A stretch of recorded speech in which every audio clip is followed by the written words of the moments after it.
to Proglodytes Radio. My name is Arthur Hatton. I'm Thomas Hatton, and we are the Proglodytes. It's a pun. Yeah. So we are the creators of Proglodytes, which is a new prog blog, prog review website that features all kinds of stuff, whatever we think of. But right now we've got a lot of like think pieces, reviews of music, interviews. We're hopefully going to get some interviews. And just news about progressive rock and progressive metal and progressive whatever. Is there some other kind of progressive something? Progressive politics, progressive clogging. Progresso Spaghetti Sauce? There will be a substantial conversation about Progresso, as well as other progressive food items. Progresso, we should like reach out to them and get them as a sponsor. Sure. Like Proglodytes Radio is brought to you by Progresso.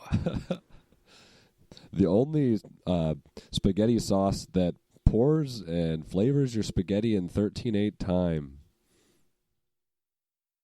So the first question. No, we wanted to shout out to our cousin. Do you want to do that? Sure. So. No, I'll do it. Okay. Because I talked to him about it. So we have a cousin named Will Hatton. And so like I'm Arthur Hatton. This is Thomas Hatton. Well, this is Will.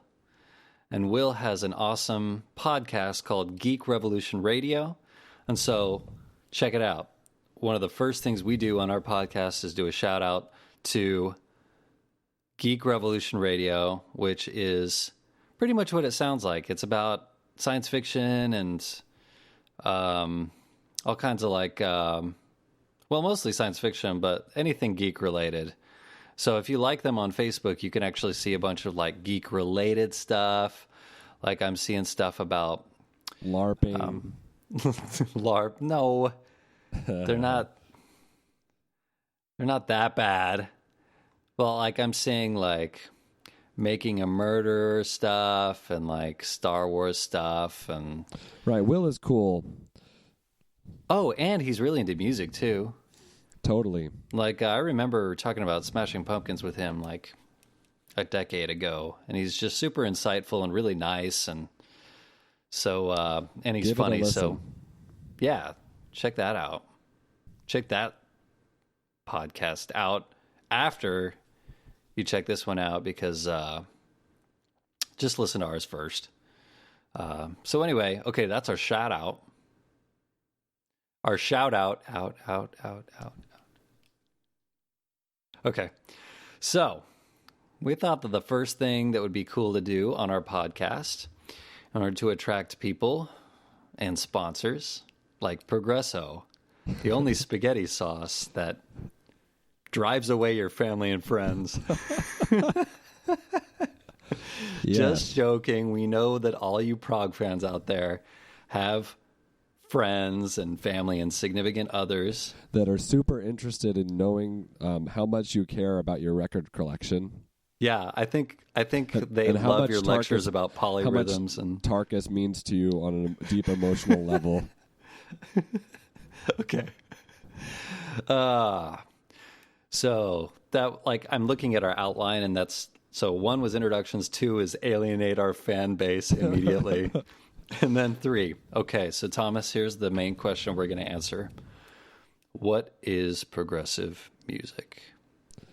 This is a question that comes with a lot of caveats, and I've thought a lot about it. And so my definition of progressive rock. So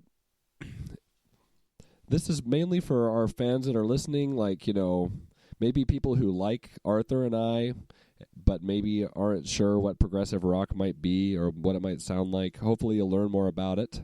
Because we do have a bunch of family and friends that are like, yeah, we'll like your page, man, but I'm not exactly sure what that is. Sure. Anyway, progressive rock it's a musical movement that in some ways is supported by its name and is some ways sort of paradoxical by its name. So it came out of the late 60s, early 70s. Bands, rock and roll was considered this R&B sort of thing, a mixture of R&B and soul and a lot of different other influences. And progressive rock is when they introduced classical concepts, so more complex. Sometimes, bands like Moody Blues would introduce orchestration or different things like that. So it kind of took on a classical sound. And that led to some really interesting music, and many people feel like progressive rock died out in the mid-'70s and are sometimes shocked to know that it continued through the 80s, 90s, thousands, and even today. The aughts. The aughts. So progressive rock, to me, is two things. In order for a band to be progressive, to me, it's one, they self-define their band or their sound as progressive. To me, that's saying that they're connecting to a progressive tradition. And then two, they maybe incorporate elements that are stylistically similar to those progressive rock bands that existed at that time. For example, odd time signatures, maybe complex instrumentation, different, maybe unusual lyrical concepts like giant manticore battles or Hindu scripture or different things like that. Maybe not your standard fare love songs. Mutant enemies. Mutant enemies. Yes, so that's how I would define progressive rock. What do you think, Arthur?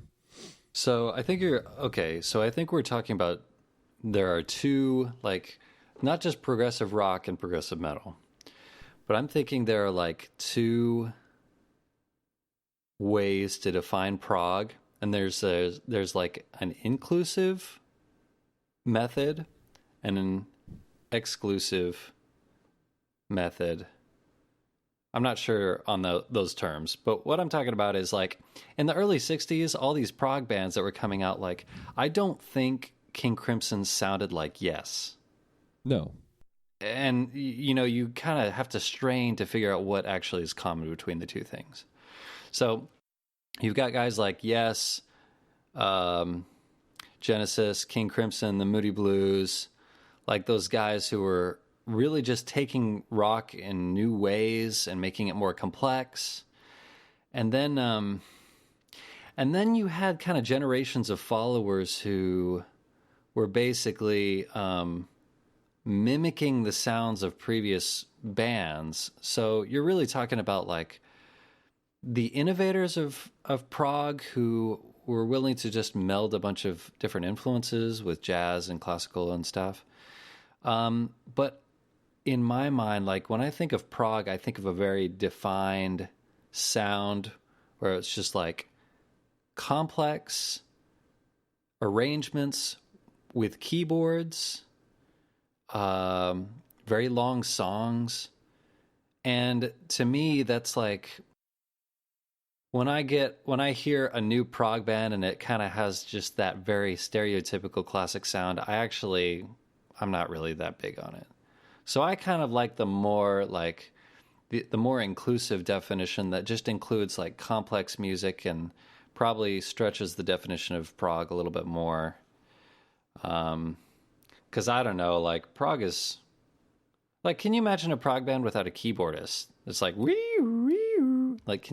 know. Well, they'd have to replace it with some obscure instrument like a zither, or replace it with tambourine solos or something. Sid Arthur has a keyboardist, right? Or does the mandolin guy do the keyboards? I think they have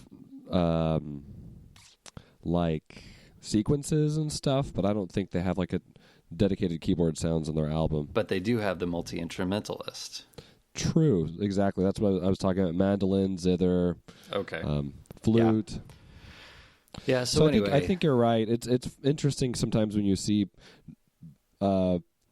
people that aren't involved in the modern progressive movement talk about progressive rock. Sometimes they'll include bands that would not call themselves progressive and maybe don't tie into that original progressive movement at all, and they'll say, well, they have progressive elements.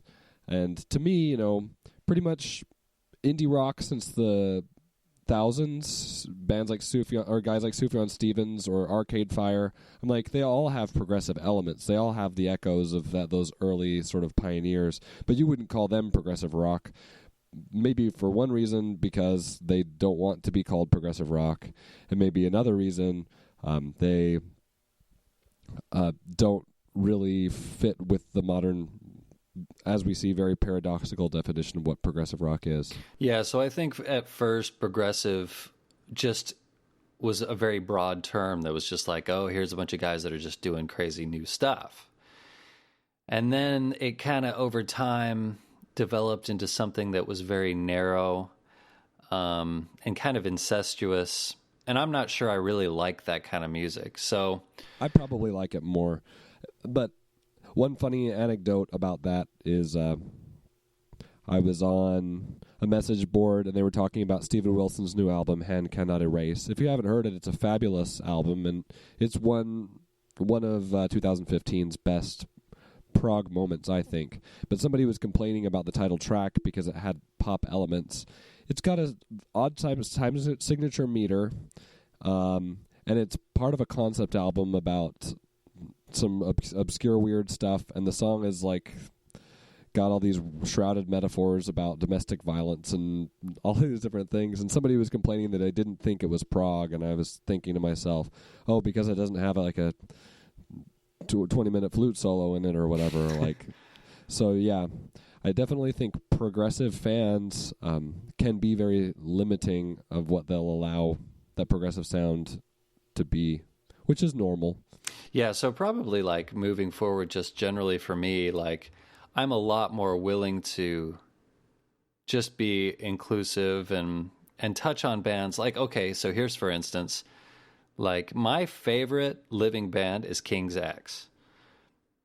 I'm not sure if they're prog.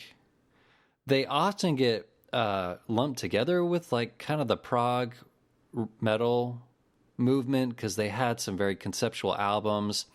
You know, Doug Pinnick is singing with Dream Theater, and I don't know. Would you call King's X prog? I would venture to say their early sound was so innovative and unique, and it was a time when prog was it was the late '80s, early '90s. So you didn't see like the huge era of prog that you saw later with the Spock's beard type stuff. So I would say, just to confuse our listeners further, it was progressive, but maybe not progressive rock. Yeah.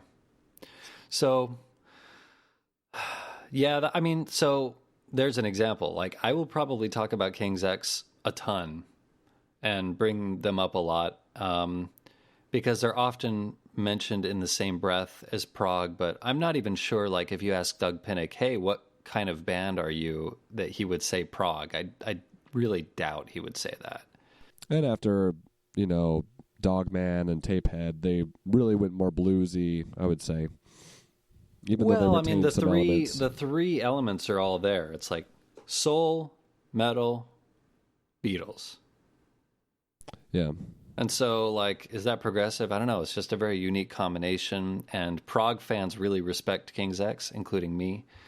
So anyway, okay. So is that enough about the question of what is prog? I think so. Yeah, just look on Wikipedia. Like, why are you asking us? There's a really great how-to article about how to get into progressive rock, and it goes through all of the steps, and you will notice about halfway through that it's a comedy article. Maybe we can link it on our website. Yeah, look it up. Under this, because it's pretty funny if you want to... if you really want to become a prog fan after our titillating, very fascinating conversation. Do we have to put like a parental label if we use the word titillating? We should do it because we want progressive rock to be edgy and cool. That's true.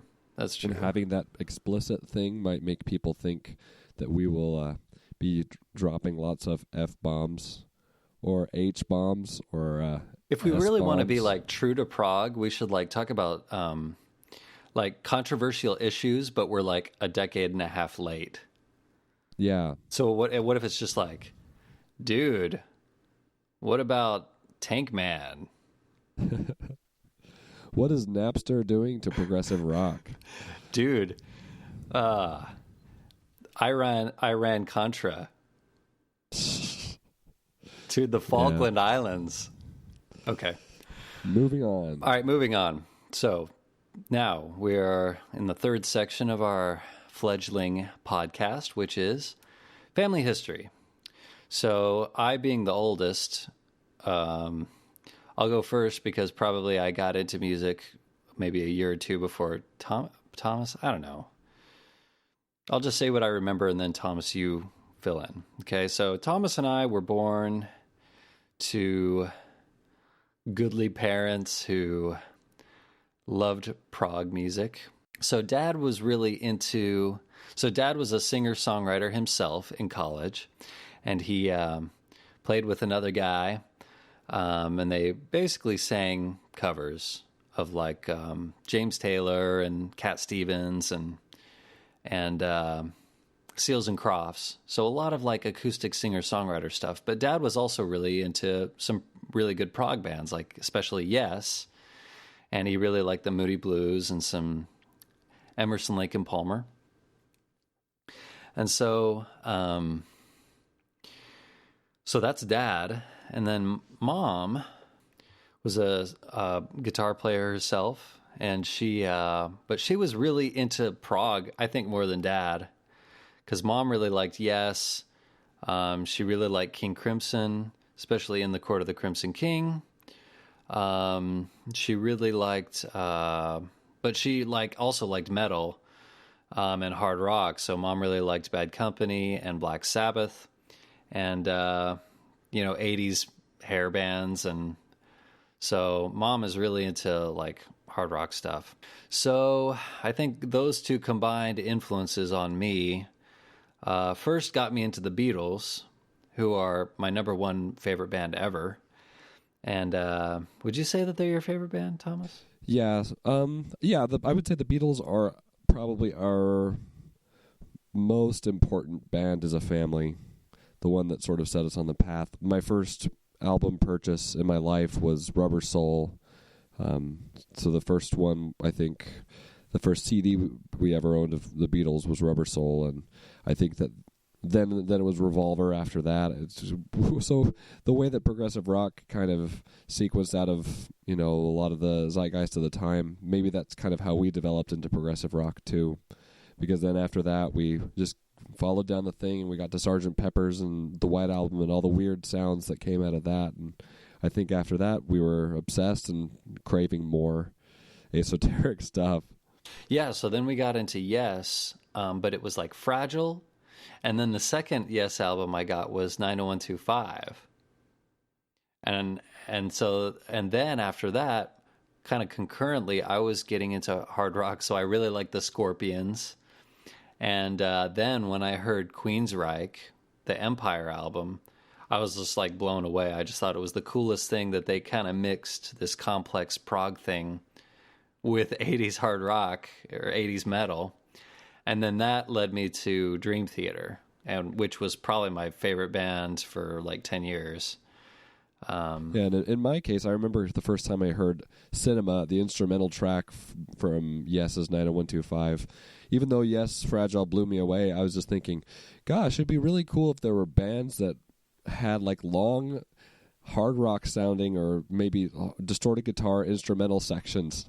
So Arthur, I remember one time, Arthur was pretty involved in this guitar board, and they would always throw out different bands and suggestions. And obviously Dream Theater was pretty popular at the time among guitarists because of John Petrucci's guitar work.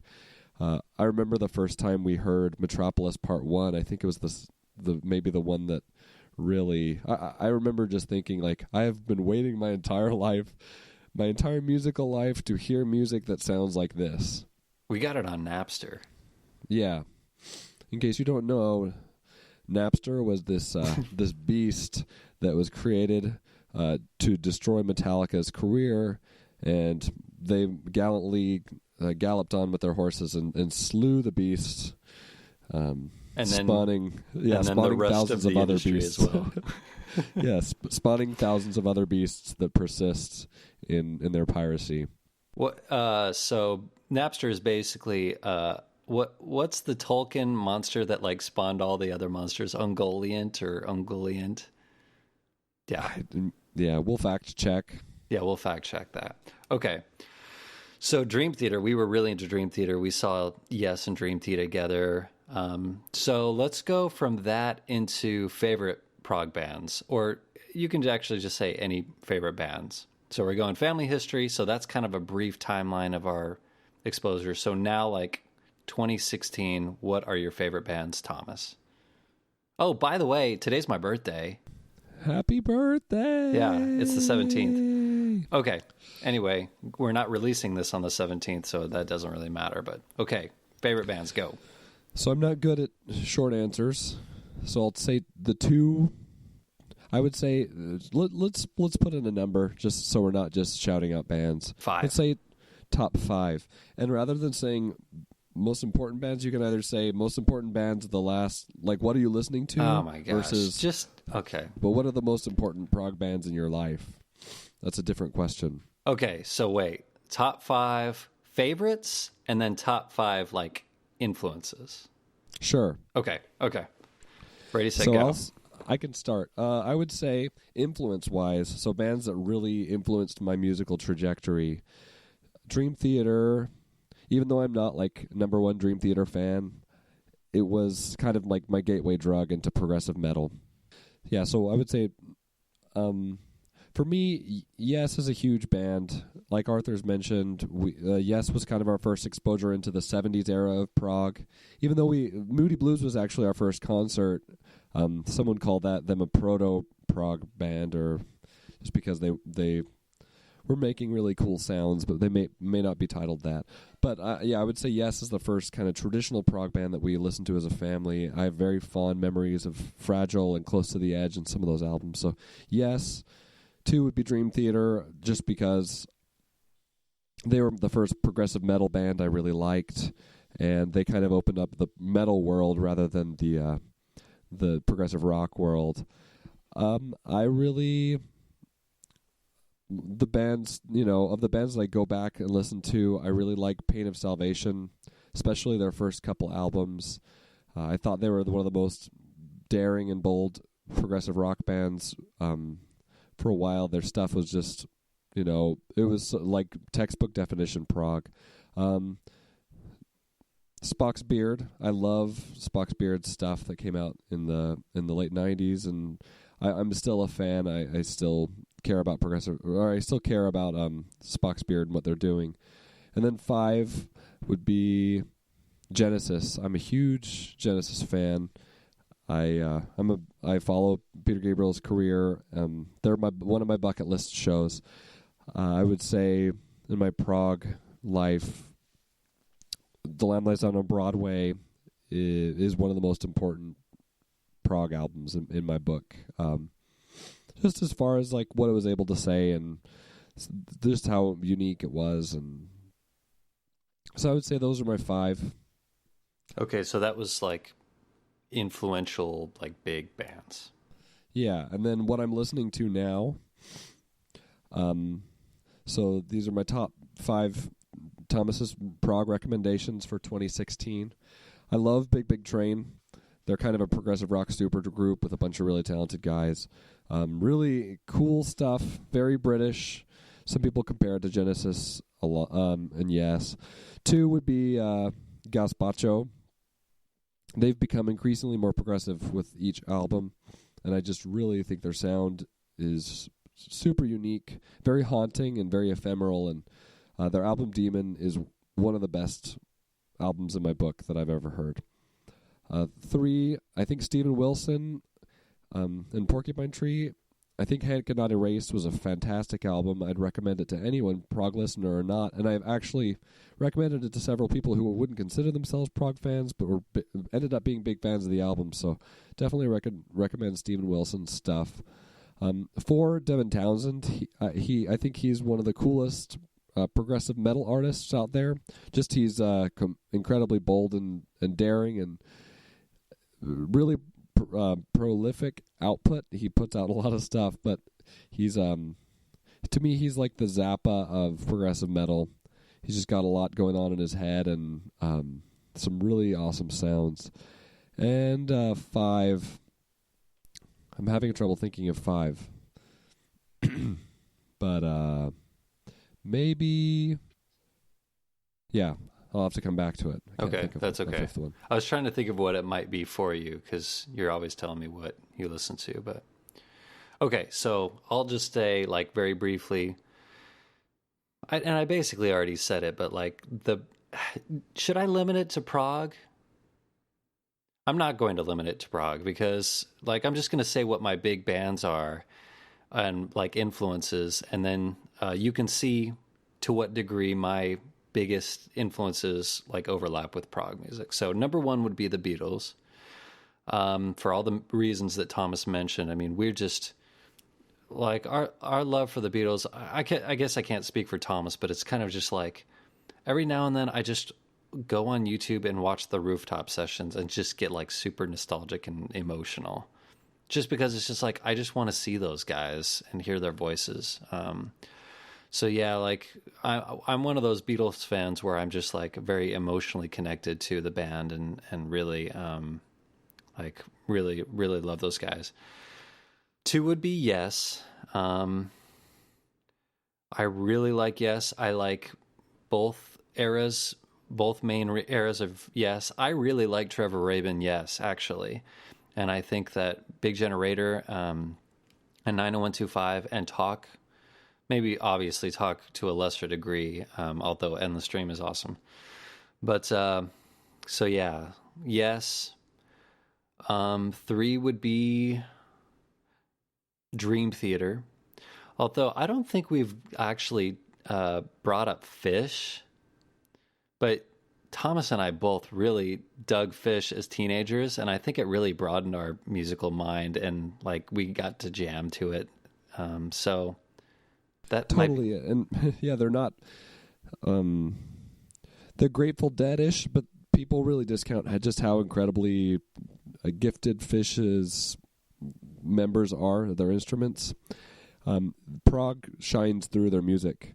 And there's a reason why when Genesis was inducted into the Rock and Roll Hall of Fame, it was Fish who not only presented them, but played Watcher of the Skies, and I think they played No Reply at All. There's a lot of progressive rock elements in their music for sure. And albums like Story of a Ghost, Junta, and others. All right, so, and then the last one for me, like just personally influential, would be Kevin Moore. So not necessarily like Dream Theater, but like Kevin Moore, the guy behind Chroma Key and OSI. I mean, that's just like, I don't think that a week has gone by since like the year 2001 where I haven't listened to at least one Chroma Key or OSI song. It's just heavy rotation, and it never gets old for me. Particularly Dead Air for Radios, and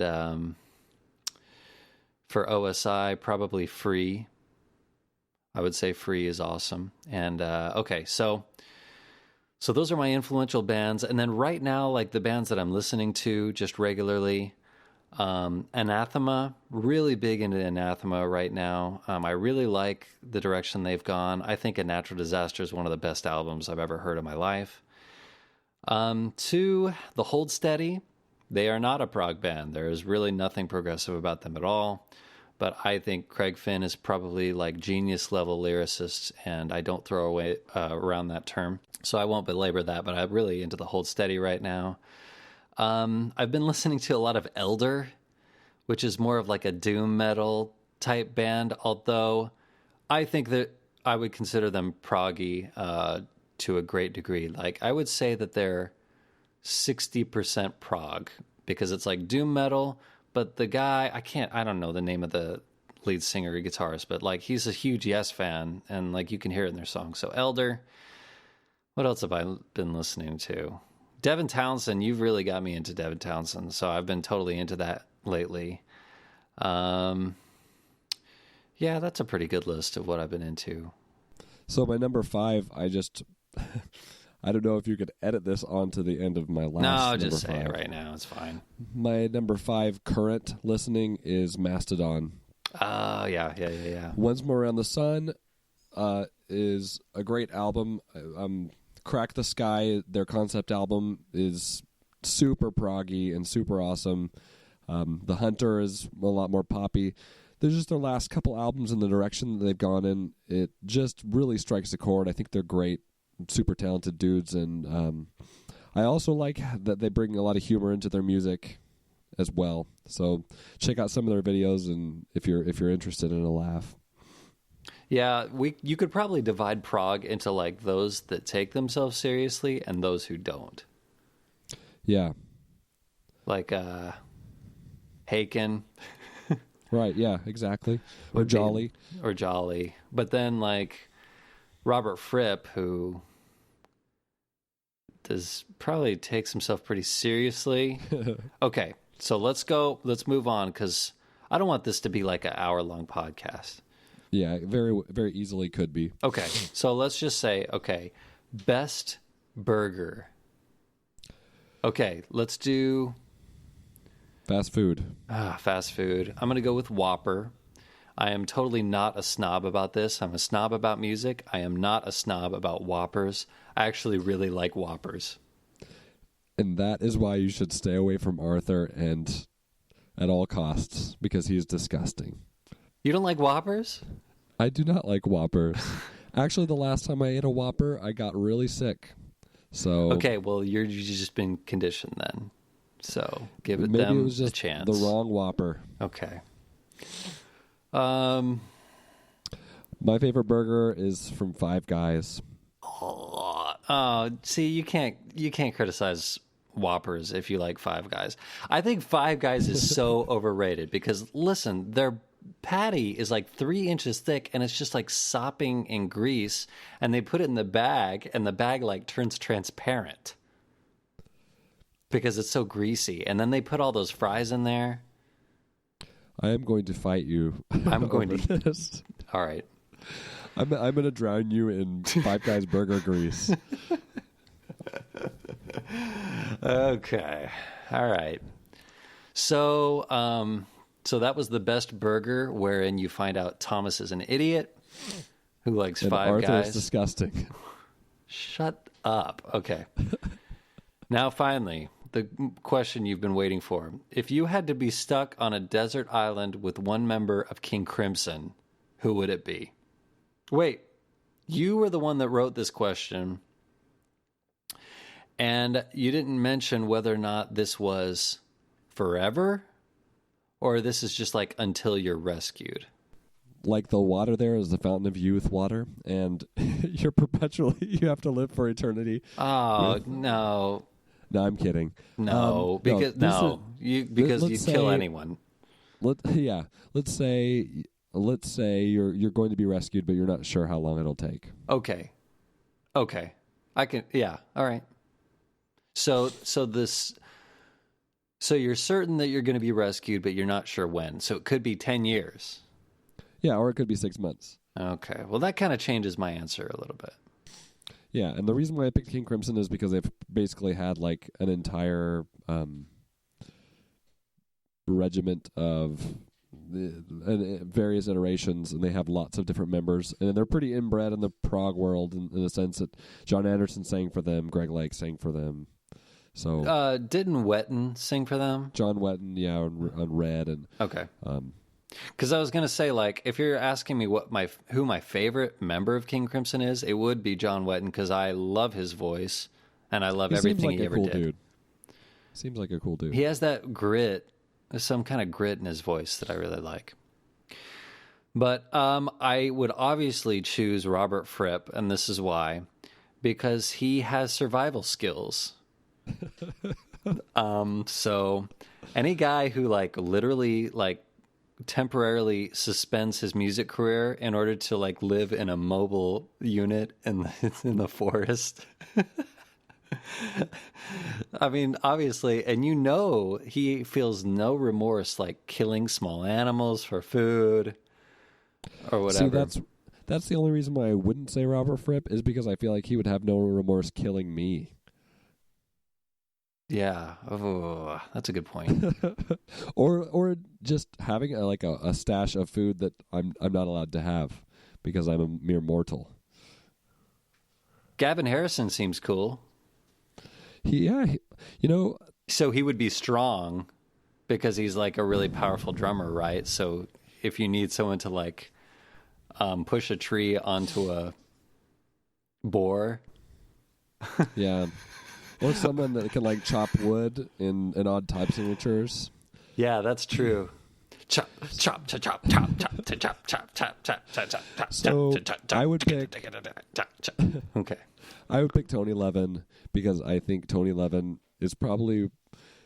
He seems like the type of guy that, all the bands that he plays in, he's played in for like a long time. Dude, you know what he could do on a desert island?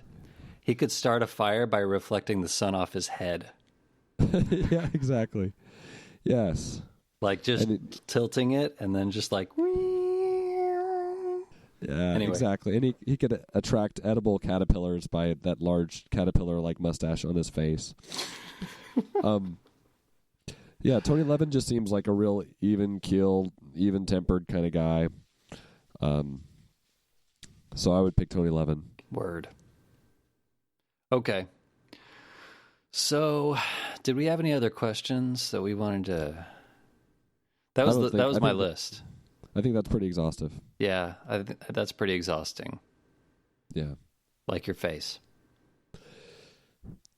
This was Proglodytes Radio. Tune in to our next episode. Okay, so wait, let's just talk about... So what is Proglodytes Radio going to be moving forward in the future? I think people should expect to hear news primarily and consistently. And 2, interviews. So I would really like to get some high quality interviews. So I'm currently seeking out musicians. I've interviewed a couple of musicians over email, and that's really nice, and it's really convenient, especially with time zone differences and everything. But I would really like to get some on-air interviews too.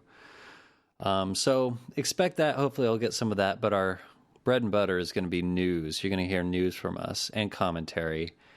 And Thomas will sing. And he will do a new time signature every week on his desk with his pen. So Let's hear the first one, Thomas. All right.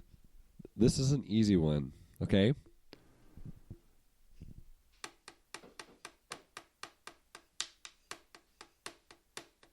So that's 5-4 with a pen.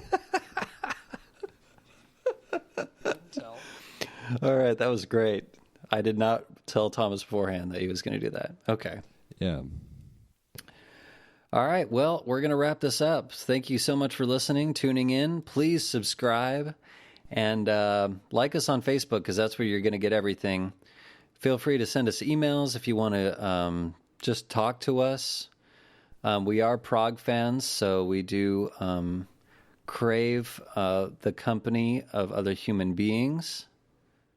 And even though the people around us in our lives care about us, progressive rock fans are few and far. Is it few and far between?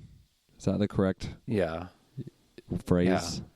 Yes. So it's always really far cool to and connect few with people. between. Yes, few, far, and yeah. Far, and a few. Okay. So, yeah. All right. Well, reach out to us, talk to us, subscribe. Hope you have a good day / evening whenever you're listening to this. And we will... Oh, we should have like a saying or something. Okay. Between now and the next radio show, we're going to have some saying to go out on, like... Prog on. Yeah, it'll be funny and cool. And go prog yourself. Yes. That is perfect. Okay. Peace out, prog fans.